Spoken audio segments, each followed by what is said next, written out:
Okay, welcome back, everyone. Okay, so we're gonna start session 2 now, the second panel.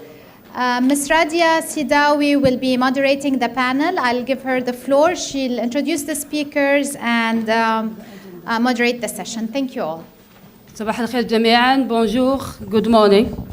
I have the pleasure to moderate the second panel of discussion that look at the pathway towards sustainable energy.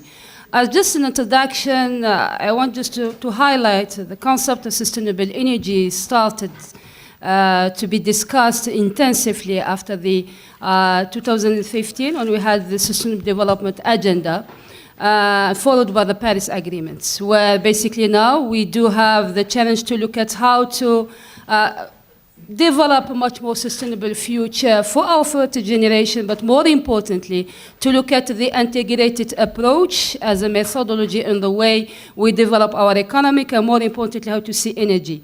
And from this, the renewable energy, energy efficiency, and energy access were defined as a key pillars talking about sustainable energy.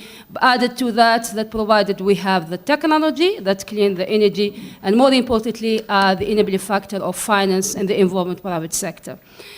For this, I have the honor to present and the eminent members of the panel. I have with me Dr. Ahmed Atiqa, who is the CEO of Arab Petroleum Investment Corporation, APICOP, based in Saudi. I have also Dr. Liliana Elisabetta Benedict. She's the senior energy economist at the World Bank, and she's involved in a very important project in Lebanon, in charge of the MENA portfolio. We have also with us Dr. Stephanie Pensetti, coming from California. She is a professor in residence director of California Center for Sustainable Communities. And also Joseph Al-Assad, Dr. Joseph Al-Assad, he is the energy advisor for His Excellency, the Minister of Energy and Water in Lebanon, but also is a professor at the Holy Spirit University of Catholic.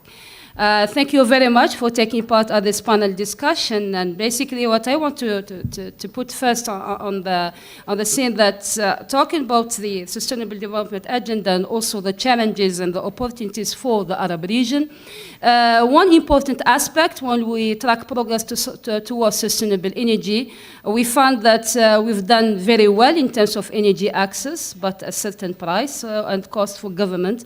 Number two, that when the global average in terms of energy intensity is declining, the Arab region is the most intensive in terms of energy use, and this from at the household level, but also cross industries and services as well. And when it comes to renewable energy, despite that we are endowed with tremendous resources in terms of solar and wind, but we remain the lowest in terms of the share of renewable energy in the final energy mix.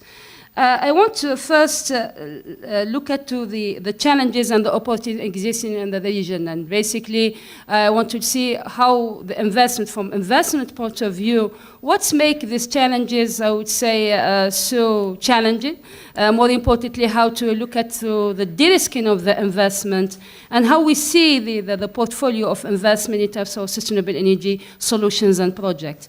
I think, Dr. Atiqa, from your perspective and the perspective of your organization, how you can explain this and how you can explain also the instruments that we need to put in place to accelerate progress towards sustainable energy, but also the role of your organization. And you can also highlight the activities that your organization is dealing in this respect. Thank you very much. Assalamu alaikum wa rahmatuhu wa barakatuh. It's a great pleasure for me to be in this historical and eminent institution, the AUB, and also I thank the organizers, ESQA and the Oxford Institute for the kind invitation. Certainly we are living in changing times when it comes to the energy sector. It's undergoing major transformation in both exporters and importers in this region. And I think the speakers in the first session have highlighted the strategic and other parameters that are governing this transformation. Financing is one major element in this transformation. All countries with no exception, are in the region, are going through major fiscal pressures with varying degrees, but they all face similar situations, be it the oil exporters or the oil importers. And the role of financing the expansion of the investment agenda in the oil and gas sector and energy sector in general becomes very crucial to the success of this transformation. We see key elements in a potential success for this challenge. One is the investment environment for the energy sector transformation. The pieces that ought to be in place for this environment are no different from the conducive environment for investments in general. You need access to finance, you need good regulatory framework, you need the SMEs to be linked to this sector and be able to benefit. And you need, of course, pricing reforms and subsidy reforms that the first panel have highlighted. We see a shift, albeit slow but clear, in the direction of private sector participation in the financing of this energy transformation in this region. The power sector in particular is a great example for that, and examples from Egypt and Morocco and Jordan in particular highlight how the private sector is moving in when the environment is conducive. Methods of financing are changing. Public-private partnership methods of financing are becoming important, and many countries, even those countries who have resources, are embracing these methods. Before joining Epicorp, I spent 20 years at the IFC, International Finance Corporation, the private sector arm of the World Bank Group. And I have worked closely on many of the examples of the region as to how the private sector succeeded in penetrating this otherwise government-dominant domain. Examples are many. Let's take Jordan, for example. They perfected the, for example, power purchases agreement from a legal and financial and bankability standpoint, which brought the private sector to a country that has many, many challenges. But they all came when the framework was conducive. Multilateral financial institutions, IFIs, also play a major role when they support the transformation of the energy sectors in these countries, when they supported this transformation. With them comes discipline, with them comes support for the sustainability elements, environmental and otherwise, which Dr. Adnan alluded to this morning. This is important to have for investors to be comfortable. Let alone of course the political will and the regulatory environment to be conducive. A country like Saudi Arabia, for example, I always say this, a couple of years ago or so, talking about renewable energy was not something desirable at any level. Look where Saudi Arabia is today in this direction, and I think this is a major demonstration of how all countries are embracing, taking the transition forward and allowing it to succeed. I'll stop here, and I'm sure there will be other rounds where we can add more insights. Thank you. Thank you very much, and thank you for highlighting the key role of the private sector when it comes to the investment on sustainable energy, and how the concept, let's say, when we talk about renewable energies, or let's say sustainable energy, in the past was not as much important, which is the case today, and how we see things progressing in the Arab region. Specifically, the private sector and the way you put the incentive to de-risk investment, this is all looking to the regulation and policies that we put in place, and not only only from producer perspective, but also if you look at the net importing countries, and for this we have Joseph Assad, who not only knowledgeable of the case of Lebanon, but also in the Arab region. Having worked in different, I would say, designing policies when it came to the national policies, renewable energy and energy efficiency, and also introducing the incentives for the private sector. How you see from your perspective the progress that was made so far, and what are the challenges when it comes to specifically the energy efficiency and renewable energy implementation, and I would say much more acceleration of their implementation at the national level? Good morning, and allow me first to thank all the organizers of this event. And thank you, Radia, for highlighting the role of energy efficiency, because when talking about sustainable energy, we usually tend to forget energy efficiency. But let me begin my talk about the challenges by talking about challenges facing energy efficiency. And here I cannot begin without remembering a very famous quote for Dr. Albert Schkaup, who used to be the DG for energy at the EU Commission. He used to say that the cleanest kilowatt hour produced is the kilowatt hour that is not consumed. So that's the most sustainable aspect of energy.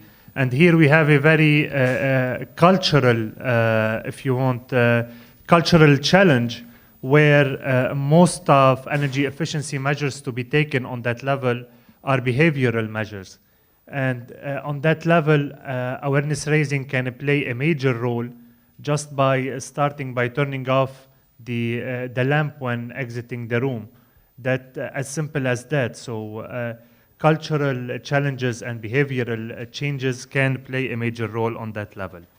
Now on the level, and you've talked about the regional experience, on the level of renewable energies, especially in Lebanon, we are facing a new challenge now.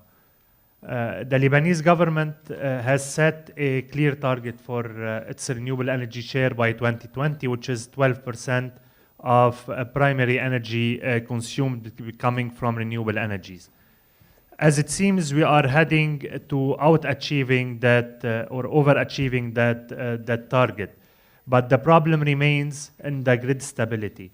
So grid stability in the whole region is a major issue and a major challenge to be addressed, especially when it comes to high penetration levels, where we are hearing about targets of 40% and 30% and 25%.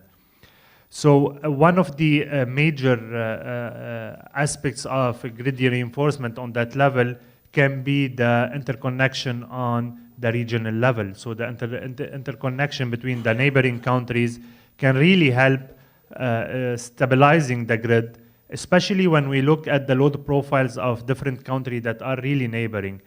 There were a study that was published by the League of Arab States a while ago showing the load profiles of Egypt and Jordan, and that they had a shift of around 3 hours between the peak load of Egypt and the peak load of Jordan. So the peak load of Jordan is 3 hours earlier than the peak load of Jordan, which can really help when interconnected to dispatch different power plants between the both countries, which will help lower the needed investment and will lower the CO2 emissions. Now that is on the technical level. On the financing level, one of the challenges that has to be addressed is surely the trust. So trust of the private sector within the public sector and the trust of the IFIs within the stability in the region. So political and economical stability are a major issue, and trust from the private sector is also to be addressed through clear and bankable PPAs. Now, in Lebanon, we are really proud to announce that the first IPP that was signed in Lebanon was a renewable energy IPP, which is a clear message by the Lebanese government to its commitment towards its goals and towards sustainable energy. However, the road to achieve that PPA was not an easy road, I will tell you that frankly. So we are still working on several rounds of reinforcement, if you want, of the PPA contract itself. But it's not an easy task to complete it. And I think that what has been done is an achievement on the PPP level in Lebanon. Thank you. Thanks, Joseph. This make me look into the electricity prices. I guess we had a lot of discussion this morning talking about subsidies and how to obviously take this into consideration when it comes to the development of renewable energy, and also to make incentive for energy efficiency. Liliana, working on the electricity sector in the MENA region, and specifically also the current project that you are doing for Lebanon, I don't want to focus on the case of Lebanon because I know the study at the World Bank still, the outcome of which still not published yet. But from your perspective and the experience within the World Bank working on the energy pricing upstream and downstream, how you see the effectiveness and the efficiency of the electricity companies? How with I would say the move towards much of sustainable solutions, not only in terms of energy source, like renewable energy, but also investing in energy efficiency. How the electricity companies cope with these changes, and what are the requirements to make them on board for this change? Thank you very much, Radia, for inviting me here. It's a pleasure and an honor to be on AUB campus. It's my third visit to Lebanon, and as Radia mentioned, I'm working out of the headquarters, the Washington, D.C., in helping our country clients in the MENA region to pass through difficult power sector reform, and specifically energy subsidy reform.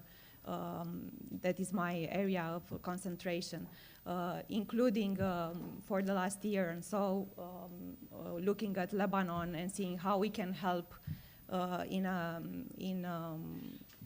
tackling such a difficult task in a more sensitive way after few attempts of the international financial institutions and of your own government here.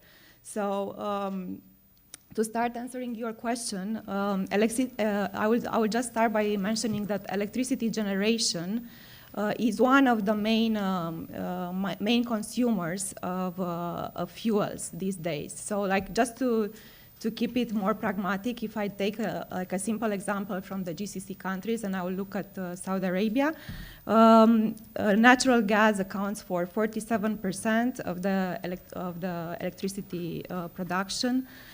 We have 28% of crude oil, diesel 15%, and heavy fuel oil provides the rest of 10%. When we move on the consumption side, we also have the biggest lion's share by the residential consumers, followed swiftly by 20% of our residential consumers, 15% commercial, and 12% government. So in all of that picture, comparing the electricity tariffs with the average generation costs of electricity, in the Kingdom of Saudi Arabia, their regulator estimated an implicit cost of $40 billion US. So now the ability of the electricity sector to keep up with the investment program needed in order to invest in generation, transmission, and distribution, it's basically threatened by the very weak stream of revenues, which is mainly given by the low tariffs, like below the costs, and also like the precarious state of electricity utility companies. So how do we go about that? So it's simple economics, yeah? It's like on one side we have costs, and on the other side we have revenues. So we have to boost the revenues, and we have to decrease costs, average cost, and boost the average revenues. And how do we do that? We do that by removal of subsidies in a sensitive way, and maybe I will have the occasion to talk more about that. during our panel discussion. We also do that by increasing private investment. So on that side, we have to accelerate private investment. And on the sensitivity of the subsidy reform, we need to think about how we do like cash transfers and how we work with lifeline tariffs in the case of the countries, like the GCC countries, that they have they don't deal with access problems. That it's proven that it worked. So these are the main areas that we have to focus in tackling those issues of choice in investment and optimal efficient allocations.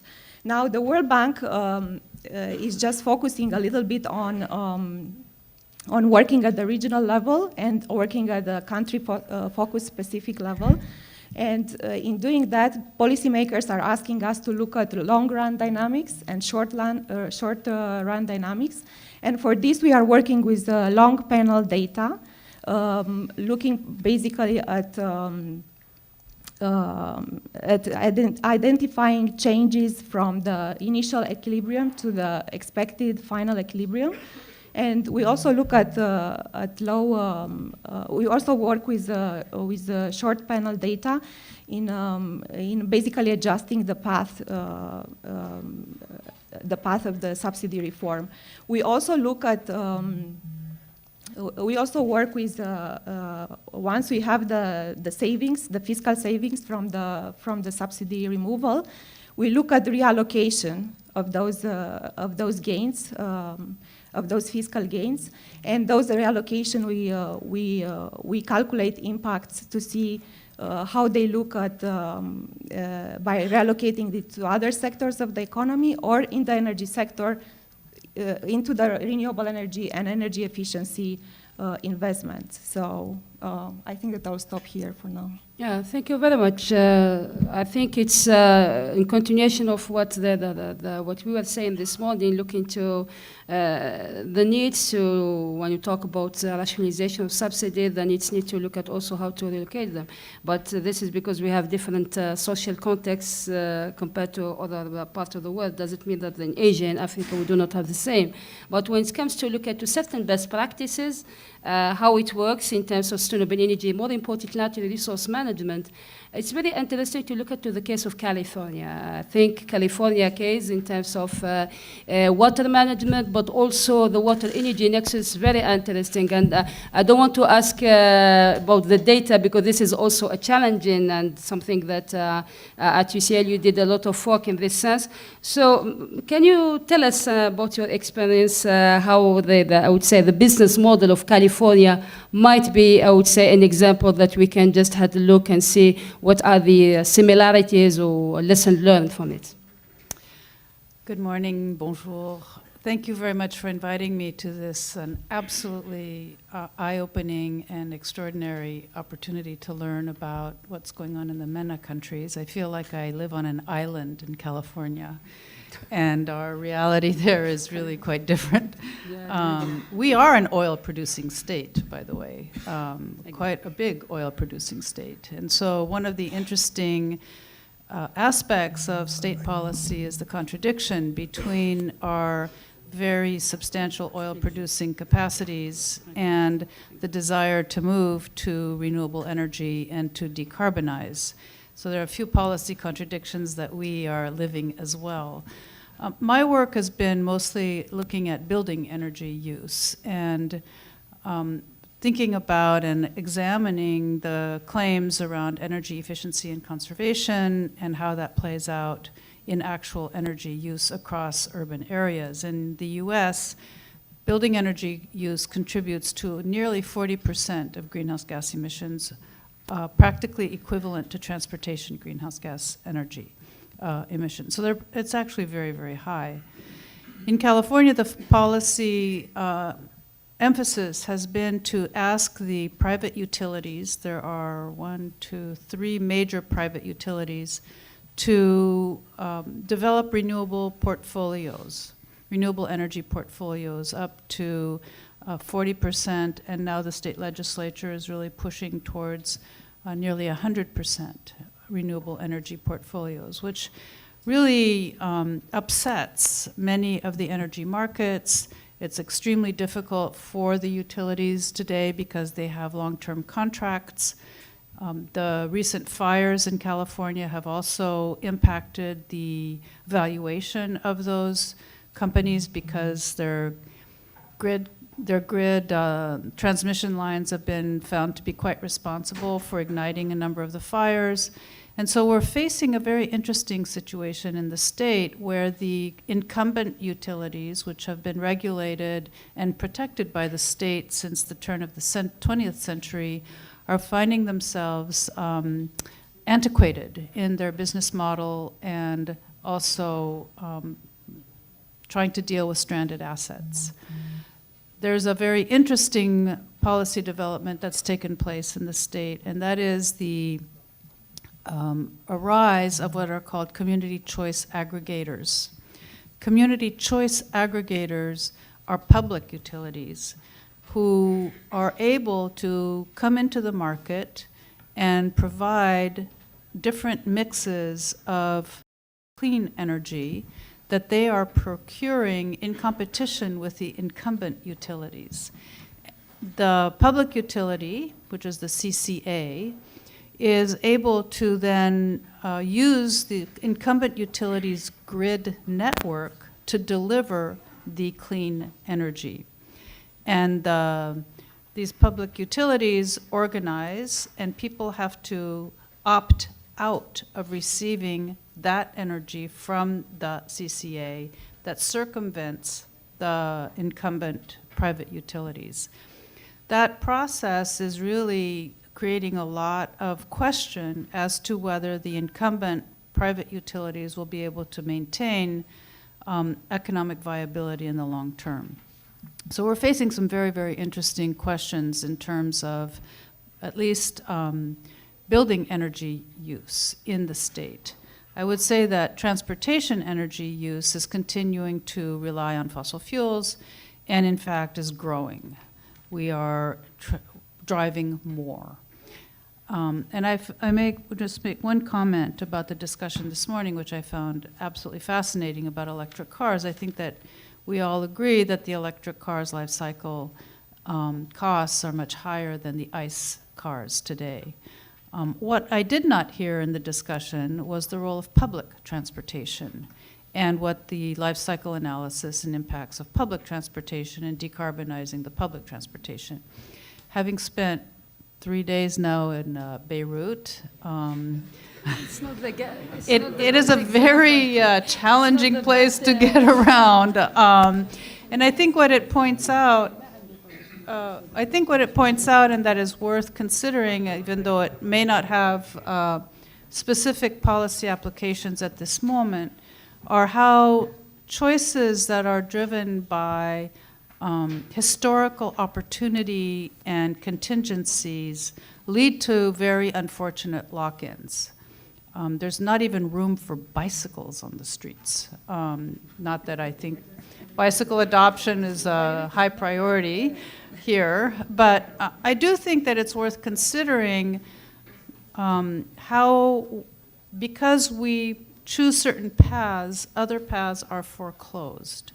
It's also, if I may make one more comment, very interesting from the outside to me that in this conference it appears that the only resources that the MENA countries have is oil and gas. Is that really possible in terms of economic development? And so the future should not be the same as the past, and it probably won't be, and there will be shocks that are unanticipated. But I think opening ourselves up to what undervalued currently resources are going into the future is really, really important in terms of thinking about developing differently. So thank you. Thank you very much. And actually, you've taken the example of the worst case in terms of transportation within the Arab region. And I can tell you that in terms of public transport, there are much more advanced, I would say, in the Arab countries, but, which is true, yes. And the last decade, we've seen really in terms of metro, tramway, and all this stuff that used to not to exist, but it's not question about public transport, it's also investment in the infrastructure that is lacking. And for this, there are other factors in terms of conflict, political instability that are affecting not only the case of Lebanon, but also other countries in the Mashriq mainly.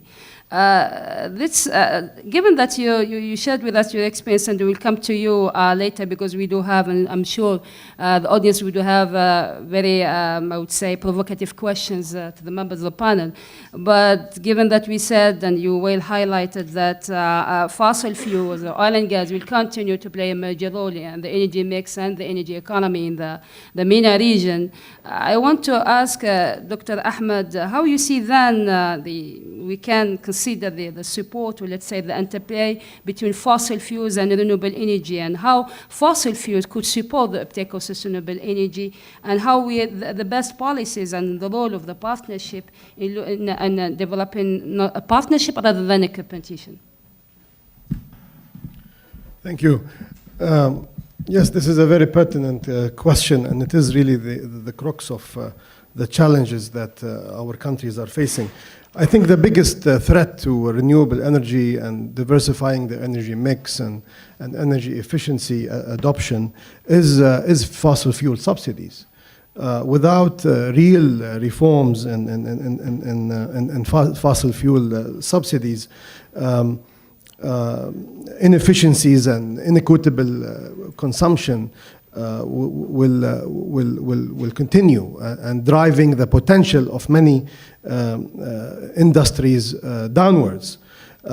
Just give example of how reforms in this quick wins in terms of reforms in this area can be demonstrated. When Saudi Arabia introduced in January 2016 subsidy reforms in fossil fuel, demand for these fuels, such as diesel, for example, declined by almost 10% in the first year and 15% in the following year. So this shows you how immediately the reaction from the consumers have reacted positively in this sense to subsidy reforms. It's not easy, I know. So many other social and political considerations ought to be taken in place. But in essence, this is how reforms can allow fossil fuels, to answer your questions, to, in a way, partner with the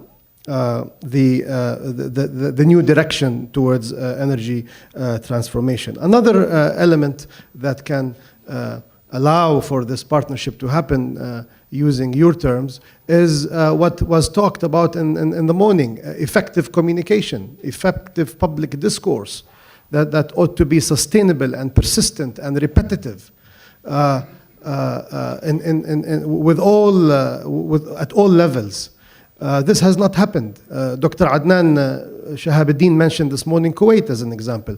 Whenever the oil prices go down, talk about reforms in Kuwait at all levels, including the political level, starts to be serious.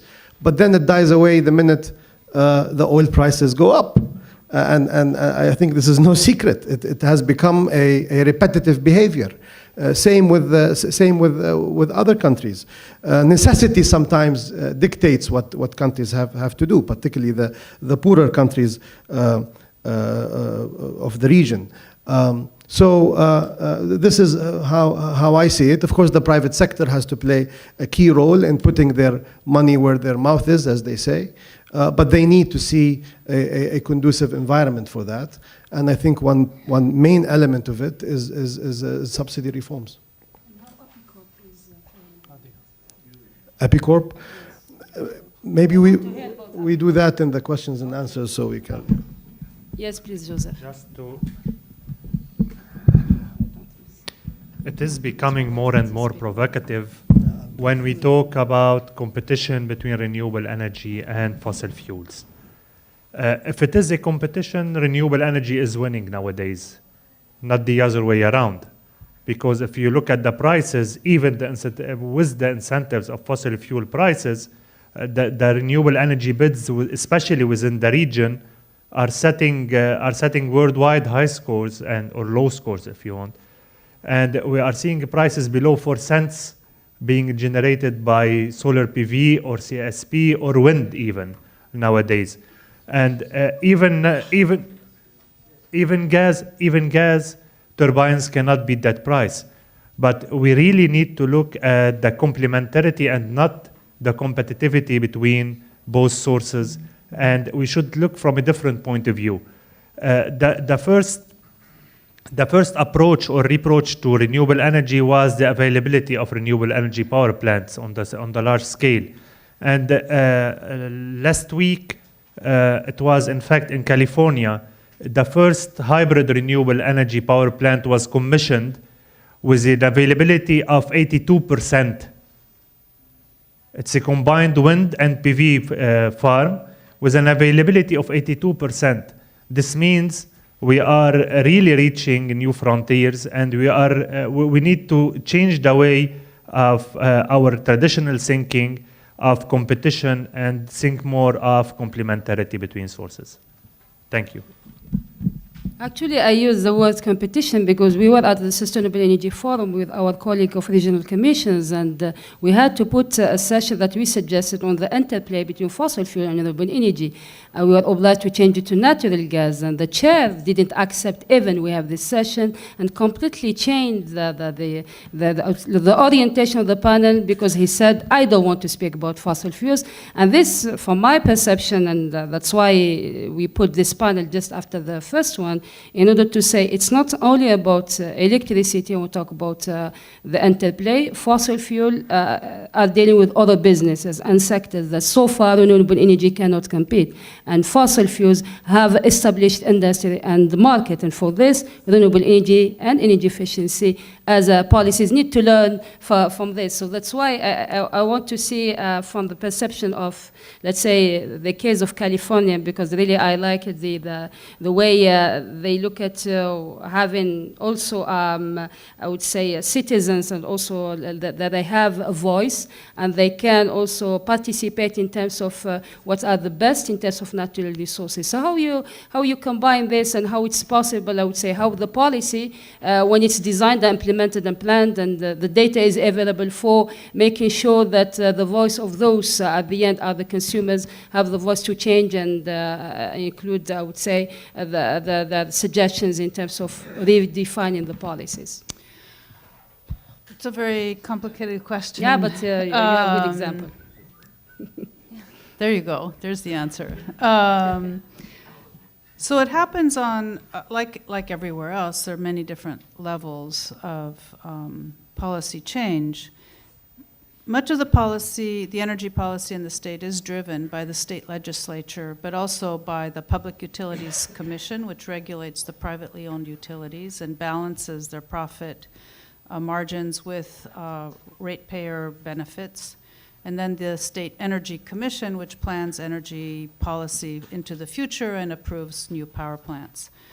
One of the ironic findings that we have found, and I think it's a global phenomena, and it has to do with the Jevons paradox. So in economics, the Jevons paradox, I think, is fairly well known. And that is, as you conserve more, you actually end up consuming more because you have more room to consume. So in California, we have some of the best, I would argue, energy building conservation standards, perhaps even in the world.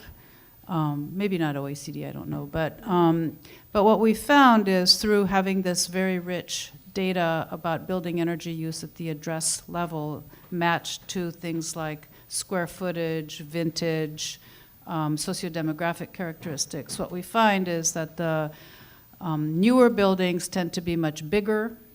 They Per capita, people use, in the wealthy areas of in Los Angeles, 11 times more energy per capita than in the poorer districts, whose buildings per square foot are much less energy efficient.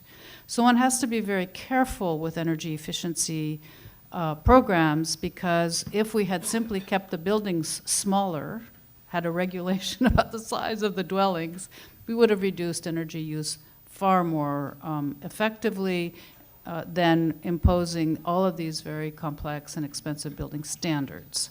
So there's a lot of paradox in this, this desire to achieve greater energy efficiency. We know that in automobiles, the more efficient your gasoline consumption is in your car, the more you tend to drive. And so really, there's a lot of misconceptions, I think, about energy efficiency and its ability to achieve the desired ends. There's a lot of public support in California for this kind of policy. We've passed legislation. We have very, very progressive, shall we say, policies around these issues. But have we actually been very effective in reducing our energy use? I'm somewhat skeptical of the outcomes. So I think it's incumbent to think about the question of distribution and redistribution, and also sheer volumes of size of buildings and sizes of various new infrastructures that undermine the goals of energy efficiency. Radia? Yeah, can you If I may- please? Yes, please. If I Yeah. may come in and just piggybacking on what California is doing at the government authority level in the MENA countries, I think that what we noticed in what authorities can get done in order to get these energy efficiencies support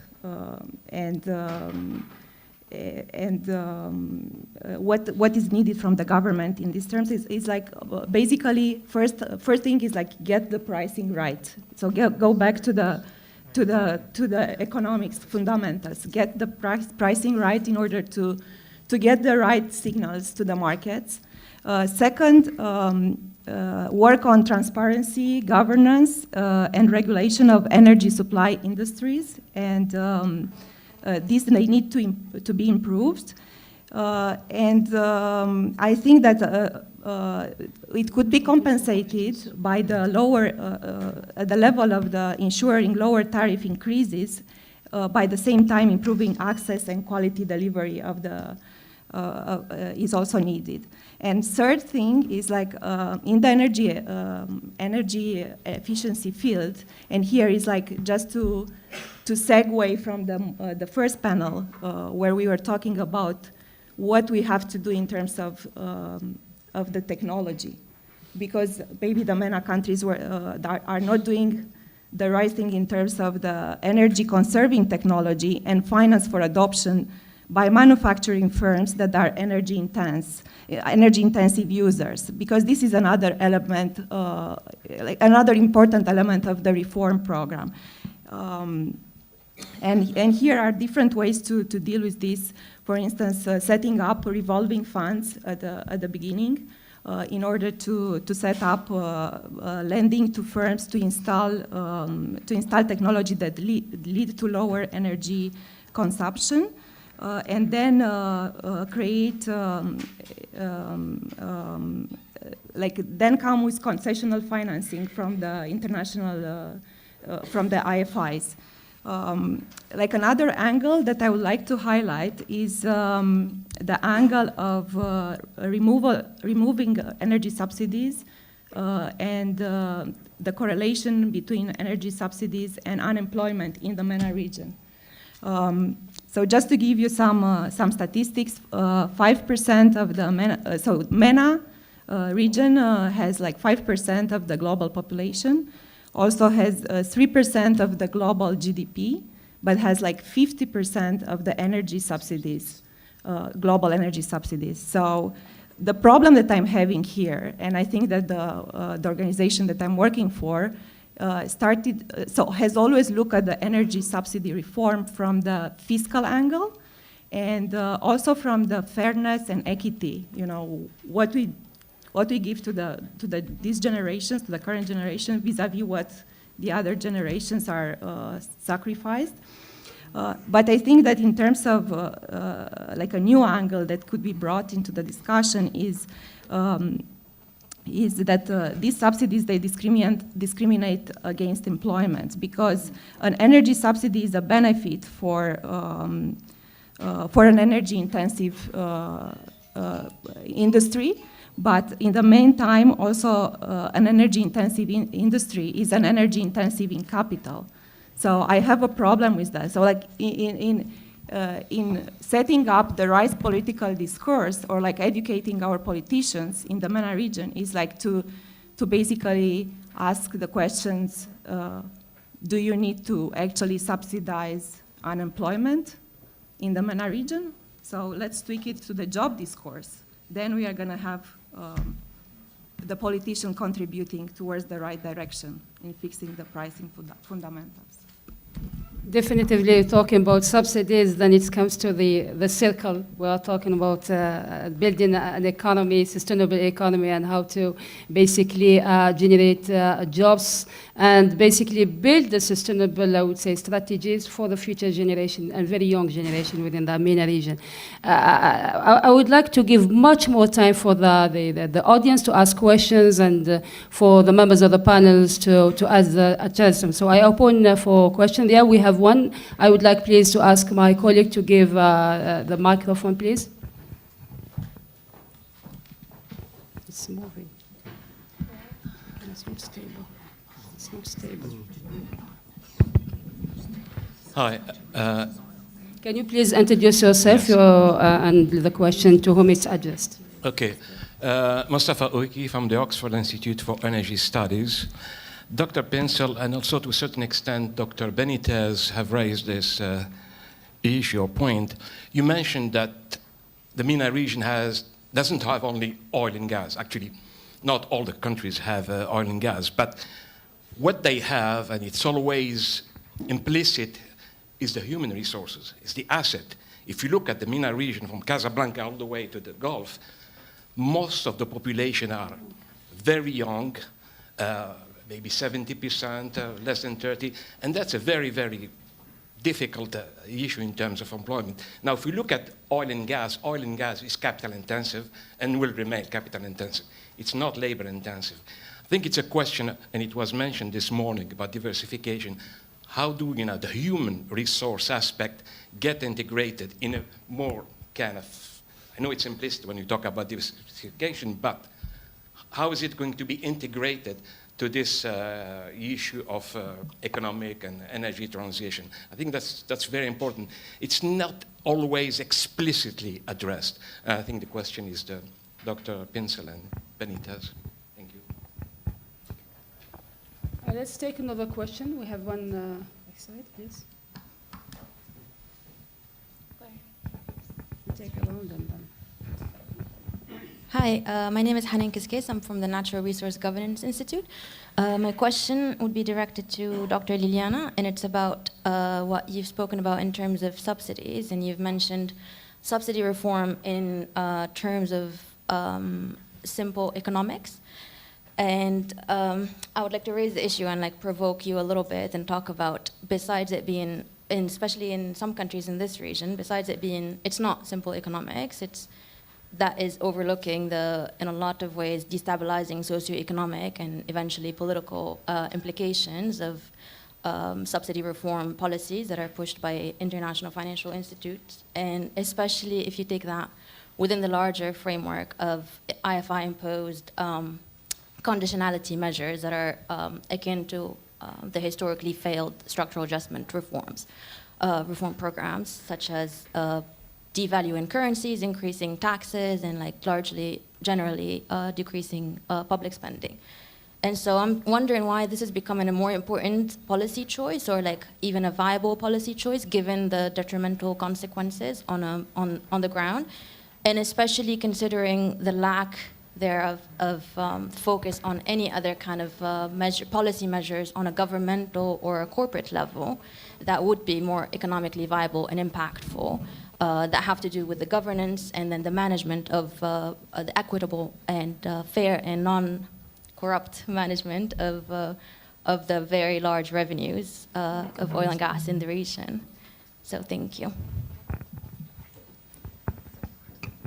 I think we take these two questions. I think the second one is also related to governance, I guess, yeah?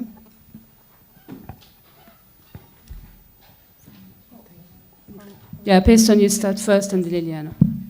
Certainly, the question of employment is one that is really core to the energy transition. And I think that the energy transition towards distributed energy resources, particularly PV, is really enormous. There's an enormous potential for employing people, putting PV on buildings and building distributed systems. One of the issues we have not raised here at all is microgrids, which I find kind of interesting. So what's going on in California is essentially a struggle between these community choice aggregators in the regions, the public entities, pushing towards distributed generation and finding sites within cities to build solar PV and connecting to the utilities grid, and the utilities who are investing more and more into large solar arrays, which have a much less labor-inducing result. The other part of energy policy in California is that the state legislature is now requiring the construction of storage, so battery storage, and pushing battery technologies forward very much, realizing that under conditions of climate change shocks, that distributed generation with battery storage and more microgrids will provide a lot more resilience to the energy system, because it can be chained together, and if instead of having big power breakdowns, you have little micro ones. And then, of course, this also relies on a lot of new technologies for switching and grid energy regularization, which imply lots of rare earth minerals and all kinds of other resource requirements, and also a lot of intelligent technologies to manage that new distributed grid. So we're not out of the problem yet, but it's a very interesting kind of development. But I think those are very, very promising in terms of labor, skilled labor, maintenance labor, and this kind of interesting hybrid of actual manual installation and high-tech IT knowledge, which is a very nice, I think, course for the future, actually. Liliana, yeah. Liliana, and then you can just go ahead. Just to continue on the same idea and the relationship between decentralized installation and employment. In fact, in Lebanon, we have the National Energy Efficiency and Renewable Energy Account, which is a financing mechanism for renewable energies. And as per the central bank governor, more than 125 companies are now working in the field of decentralized PV, essentially, employing more than 10,000 persons in a market size of $700 million that were invested within the NERIA loans. So for sure, I do agree with you. There is a huge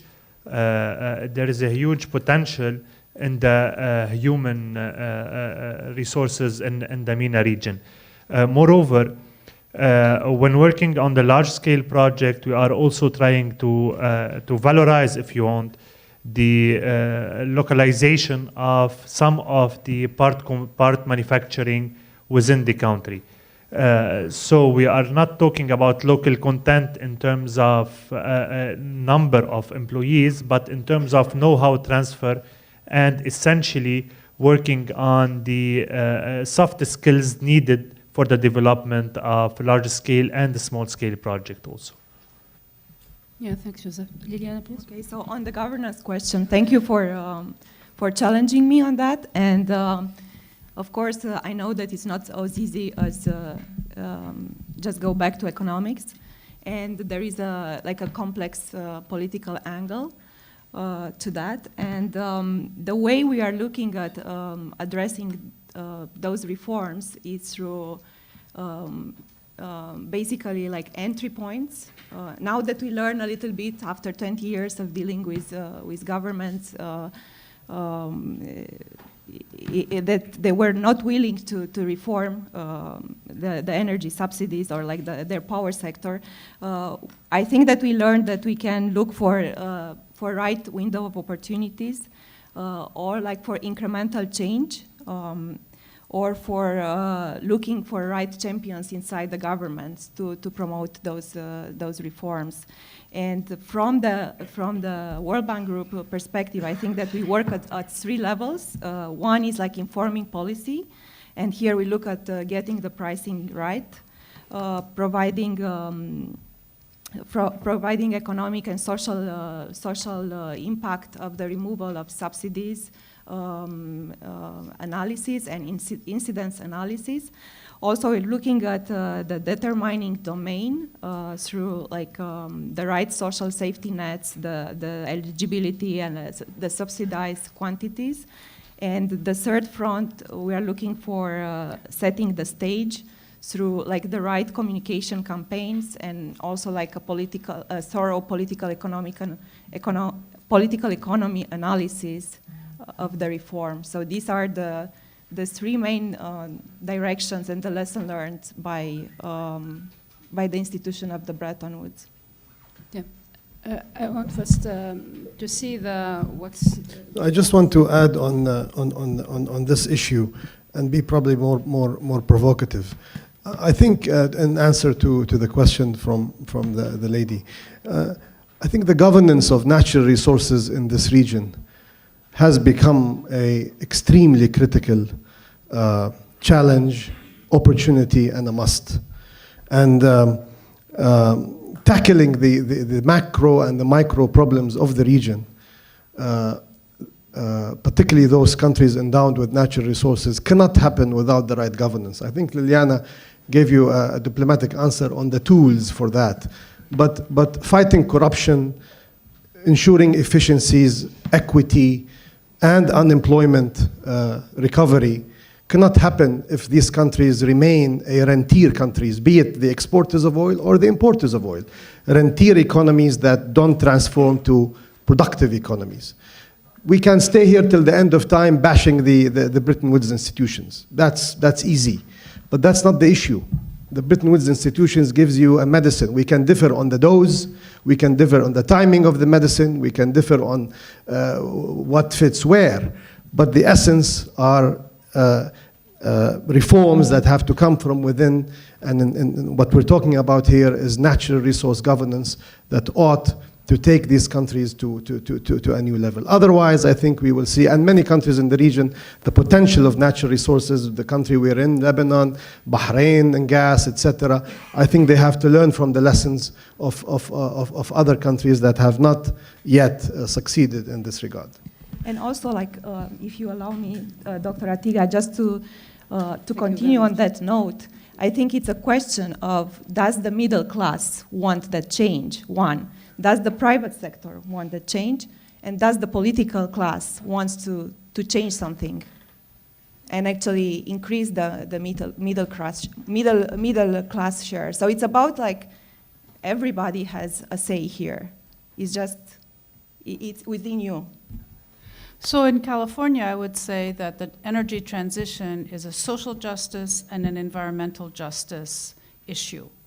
And we find alliances from the local disadvantaged communities and the environmental community and a certain group of the political class in pushing these kinds of transitions. And so we're very fortunate, as Radia was pointing out, to have the ability to act politically from the grassroots up. Now, it doesn't mean that the power structure is going to be changed very easily. We too have lock-in and many traditions and ideas about what's economic and what's not economic that need to be tested, actually. I think that this energy transition has a lot of enormously vested interests in the status quo, and yet, it is kind of extraordinary that the renewable resources have proven to be so competitive, which was not predicted at all by the conventional economic analysis. And so how far can we go here in this kind of energy transition when people realize that not only is it to the benefit of their economic best interest in the longer term, but also their health? One of the things that's so interesting to realize is that hydrocarbons, not only are they changing the climate, but actually that's probably the least of it. They are really tremendously poisonous. One of the striking things when you drive around in Lebanon is the lack of public service around trash. And I understand I'm not pointing the finger. What I'm saying is that most of it is plastic. Most of it is plastic. And that has really, really serious implications for soil fertility, for people's health, for what the food particles are of plastic and so on. So it's an extraordinary resource because of the energy density, the complete ability, it's fungible into so many things. It is a precious resource. It's not something that we should take for granted and utilize for everything that we can think of. It's a actually very precious resource that has qualities that we must preserve for the longer term, not simply put it in our cars and our power plants and burn it into the atmosphere.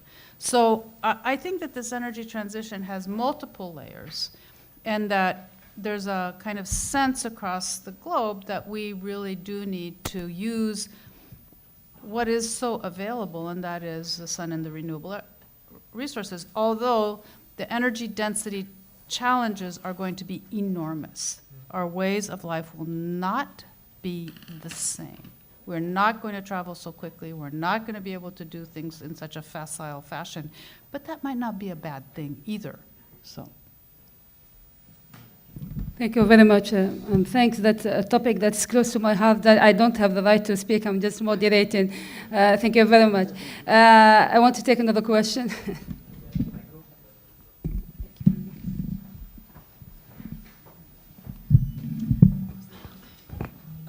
My name is Jamal Sagir. I used to be the Director of Energy with the World Bank and currently scholar at the UB. California. I have 3 points. California learned from the 2000 crisis that we need to talk about it. This was the major crisis with major power shortage, with major manipulation of the market, which make it Enron to collapse. So it took 17 years for California to get what we are right now. Crisis matters, crisis work. My message number 1. Number 2, let's talk about the MENA region. It's not about competition anymore. It's a choice. When Morocco decided to go with major renewable energy and became now a major energy producer of solar, including CSP, it was not simply a competition issue. It was a political choice, it was a strategic choice. And Morocco will start selling energy to Spain soon. Third, if you look at the region right now, the region has no more choice than to make reform. Egypt showed us very clearly. I worked on many structural adjustment of Egypt for many, many years. They kept on waiting for the subsidy. At the end of the day, they went through an adjustment operation, and the subsidy started to be removed, and Egypt was able to put 4 gigawatts of power generation in 2 years where nobody else has done. Wow. Fifth, when we look at a country like Jordan, Jordan has no more choice than to go major on wind, major on solar. It's not, again, a question of, do I have the pleasure of? When we talk about Lebanon, that's the missed opportunity all along the way. No reform, no political will, major corruption, major subsidy, and lack of governance. Perfect storm for energy sector. Sooner or later, they will do reform. It's going to be later, in my opinion, but they're going to do it because they have no choice. Because first of all, renewable energy is becoming so cheap, as you said, we have no more choice. Right now, if you look at any of the deal in Lebanon, including the wind, it's 12 cents per kilowatt. It should be 5 cents per kilowatt. You should ask yourself the question, what are the 4 cents that went? They will tell you it's the land.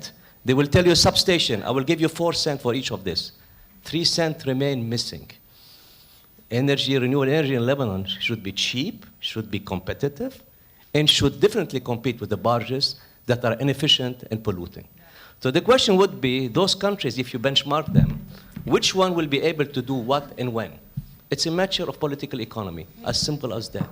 It's a matter of political leadership, as happened in California, when the Governor Davis was on his way to lose election, basically, he did all the reform. We've seen it everywhere in Morocco, in Tunisia, in Egypt. I've seen it in Indonesia. On energy subsidy, that's an interesting choice, Liliana. The energy subsidy issue has been part of the life of the region. When I look at the issue of Saudi Arabia, it's very interesting. Yes, they moved the subsidy on energy, but they're thinking of giving subsidy to the people, which is even worse. And they don't know how to target the people. In other words, you're not going to pay the subsidy, but I'm going to give you from back door some discount on your salary, on your revenue, so that you offset the impact of this subsidy. And that's even more vicious, in my opinion. Thank you. Thank you very much. You didn't introduce your name at the beginning. You did? Yeah. Okay. Yeah. I just want to remember his name. Nice meeting you. You work here in Lebanon because we haven't met before, so we can talk after. You see. So I didn't miss you. Yeah. I want to take... Okay. Can you take other questions, please? Because I have one last question for each of the members of the panel. Yeah. Actually, we moved to different aspects of the transition. Let's say building blocks when it comes to the pathway towards sustainable energy. Just before me moving, I have to answer.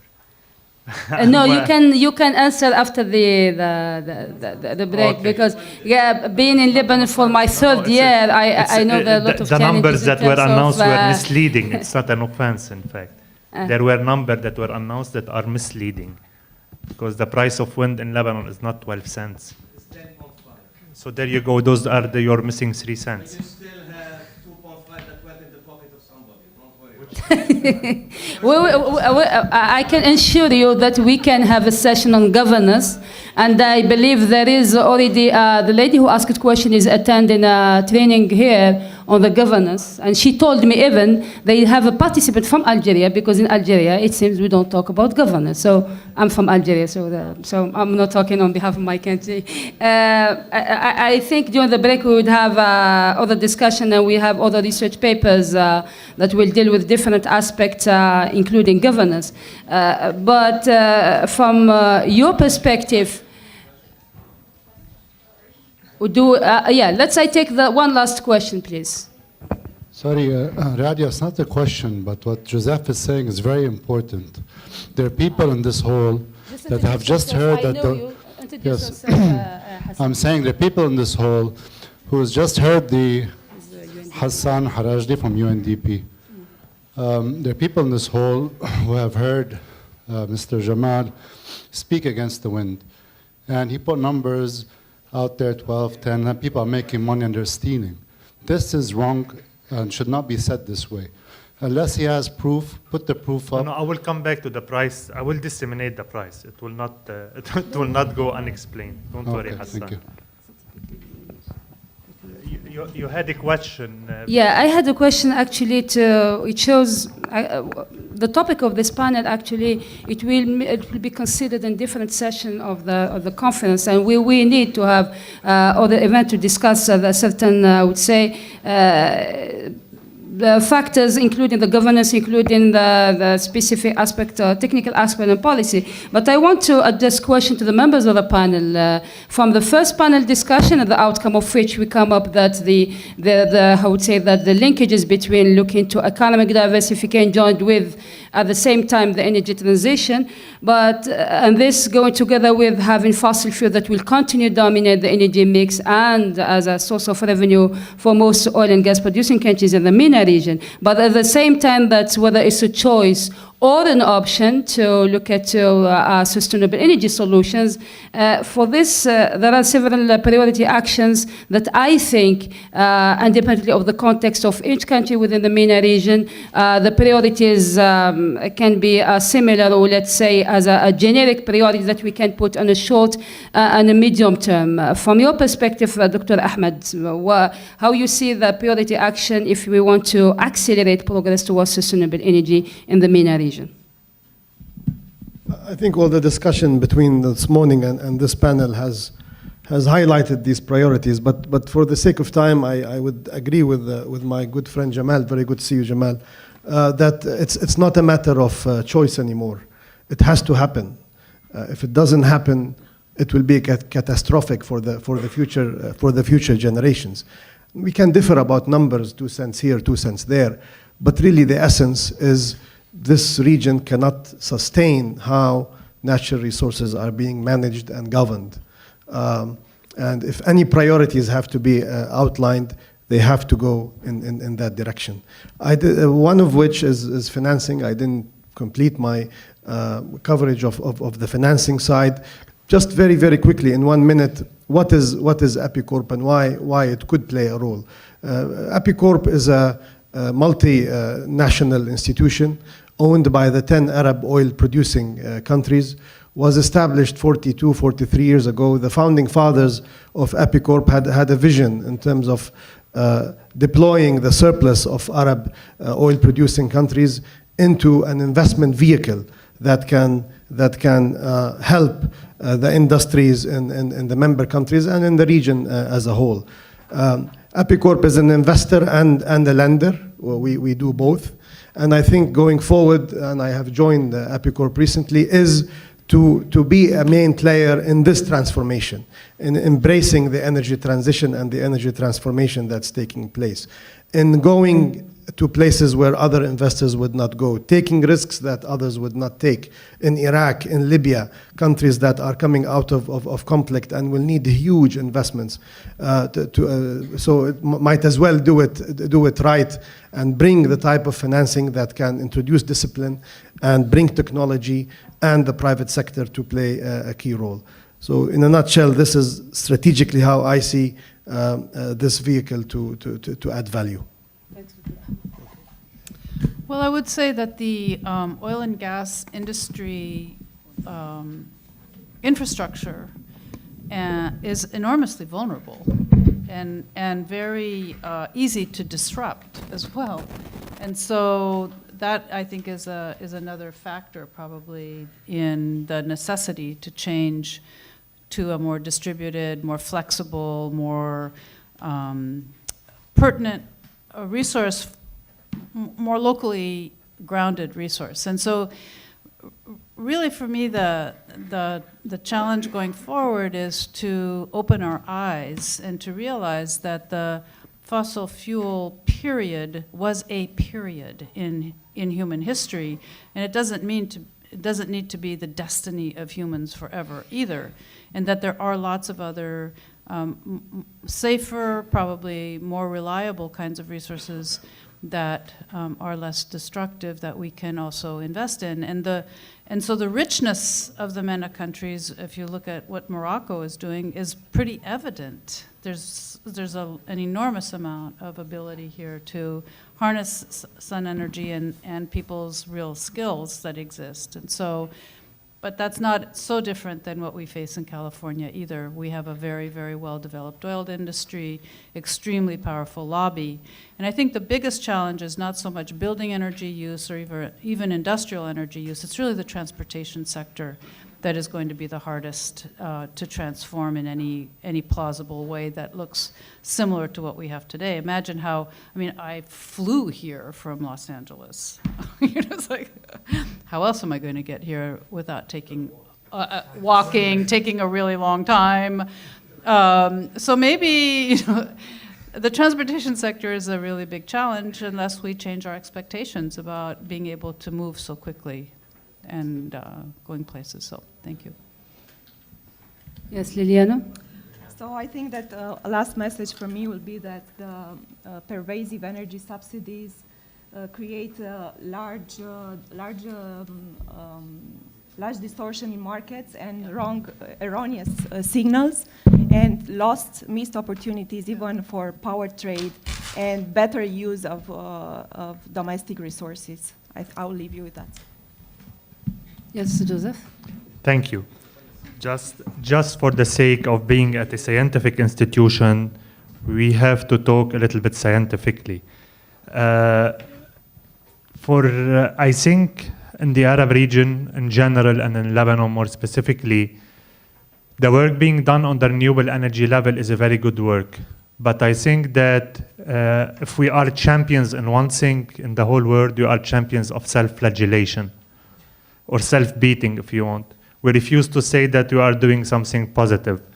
The price of the wind energy in the PPA contract was 10.45 US cents for the first 3 years and 9.7 US cents for the remaining 17 years, which if compared to the prices of the region, you may find lower prices at Jordan being dealt at 8 or 7.2 US cents, where the land is offered by the government, or in Egypt at 9.2 and 6.5 the second round.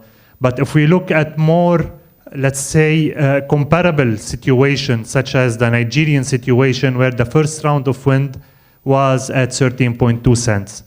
And also, for the sake of objectivity concerning the historical process of the wind PPA, the first price was 14.7 cents. And the negotiation brought down the prices to 12.5, to 11.2, and lately to 10.75, the signing price for the first 3 years. Just to clarify on that, thank you, Radia. You know, the one thing that we don't talk about are the externalities, right? So there's the dollar or the whatever kind of, currency price, but then there are all the externalities. And so once you start to integrate the externalities into the actual price, things look very, very different.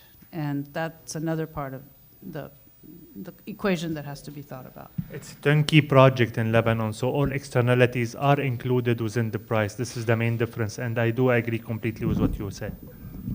Thank you very much. I would like to thank the members of the panel, and just to take the outcomes of the session, I guess we would have, and if you say for the other session that we will have, we have specific research paper that deal with renewable energy and efficiency, the de-risking of the investment, and much more look into the technical aspect, and also invite the members of the audience to attend. What is a key point when we talk about the pathway towards sustainable energy is to take benefits of the story, and that's why I say interplay between fossil fuels and sustainable energy is not leaving anyone behind. How really we can create through the natural resource and the best optimization of the natural resources, well highlighted by the members of the panel, how we can obviously look at the government aspects, the policy aspects, and the right price when it comes to the reform of the prices as well, for the energy, and particularly if we talk about electricity and others. The other element that was highlighted, the de-risking of the investment, the role of the organization that take the risk in the MENA region. And thank you very much, Dr. Ahmed, that highlighting one of key element that we cannot compare to the case of other places in the world is the political, I would say, and geopolitical environment in the region, the instability that make moving to more sustainable energy future is extremely challenging, and it's also much more constrained for government institutions to be transparent and to have the right governance, because they do not have, I would say, the free hand to take decisions in certain situations. I don't have the right to speak on that, but I would like to say that the 2030 agenda for sustainable development, I represent the UNESCO for this, is starting from the transformation where really you look at the social justice.